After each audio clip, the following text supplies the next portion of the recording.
America అధ్యక్షుడు Trump సుంకాల బెదిరింపు వేళ చైనా అధ్యక్షుడు షీ జిన్పింగ్ కీలక వ్యాఖ్యలు చేశారు.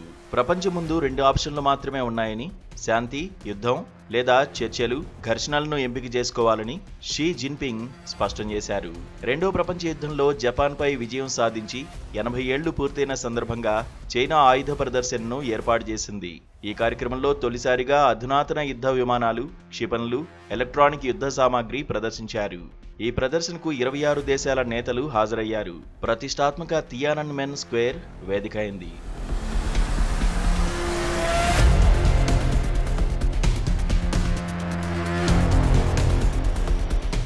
ఈ కార్యక్రమంలో చైనాలో భారత రాయబారి ప్రదీప్ కుమార్ రావత్ హాజరయ్యారు. పాక్ ప్రధాని షహబాజ్ షరీఫ్, నేపాల్ ప్రధాని కేపీ శర్మ ఓలీ, మాల్దీవుల అధ్యక్షుడు మహమ్మద్ ముయిజ్జు పాల్గొన్నారు. ట్రంప్ అధ్యక్షకత్వంలో అమెరికా చైనా మీద 145% వరకు సుంకాలు విధించింది. దీనికి ప్రతిస్పందనగా చైనా 125% సుంకాలు విధించింది. షీ జిన్పింగ్ ఈ సుంకాలను బుల్లింగ్గా, హెజమోనిజంగా విమర్శించారు.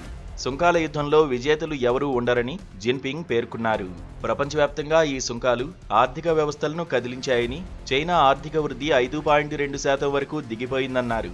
అమెరికాలో కూడా ధరలు పెరిగాయి. ఈ పరిస్థితుల్లో చైనా తన సైనిక శక్తిని ప్రదర్శించడం ద్వారా ప్రపంచానికి సందేశమిచ్చింది.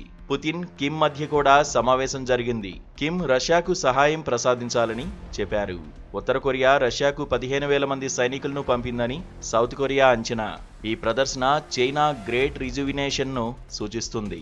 చైనా ప్రగతిని ఎవరూ ఆపలేరని, తమ దేశం శాంతియుత అభివృద్ధి మార్గానికే కట్టుబడి ఉందని జిన్పింగ్ స్పష్టం చేశారు. ప్రపంచ శాంతి లేదా యుద్ధం అనే కీలకమైన దశలో ఉందని, మానవాళి పురోగతి వైపు చైనా నిలుస్తుందని ఆయన అన్నారు. తైవాన్ను చైనా భూభాగంగా ప్రకటించారు. PLA మోడరైజేషన్లో భాగంగా కొత్త ఆయుధాలు ప్రదర్శించారు. ఈ పరేడ్ ఖర్చు $5 బిలియన్ పైగా ఉండవచ్చని తైవాన్ అంచనా.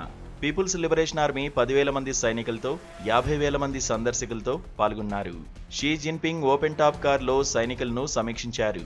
ఈ పరేడ్లో భూమి, గాలి, సముద్ర మార్గాల ద్వారా ప్రయోగించే వ్యూహాత్మక ఆయుధాలు, అత్యాధునిక డ్రోన్లు, యుద్ధ విమానాలను తొలిసారిగా ప్రదర్శించినట్లు చైనా సైనిక అధికారులు తెలిపారు. 2019 తర్వాత చైనాలో ఇంత పెద్ద సైనిక పరేడ్ జరగడం ఇదే మొదటిసారి.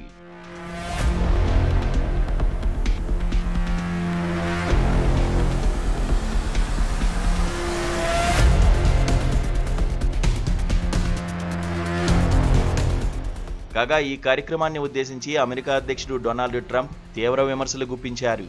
షీ జిన్పింగ్తో పాటు రష్యా అధ్యక్షుడు వ్లాదిమిర్ పుతిన్, ఉత్తర కొరియా నాయకుడు కిమ్ జోంగ్ ఉన్ ఈ ముగ్గురు యుఎస్కు వ్యతిరేకంగా కుట్రలు పన్నుతున్నారని మండిపడ్డారు. రెండో ప్రపంచ యుద్ధంలో చైనా కోసం పోరాడి ప్రాణత్యాగం చేసిన అమెరికన్ సైనికుల త్యాగాలను గుర్తు చేశారు.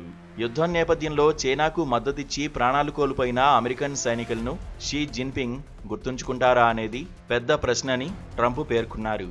ఈ తరుణంలో షీ జిన్పింగ్ నుంచి స్పందన వచ్చింది.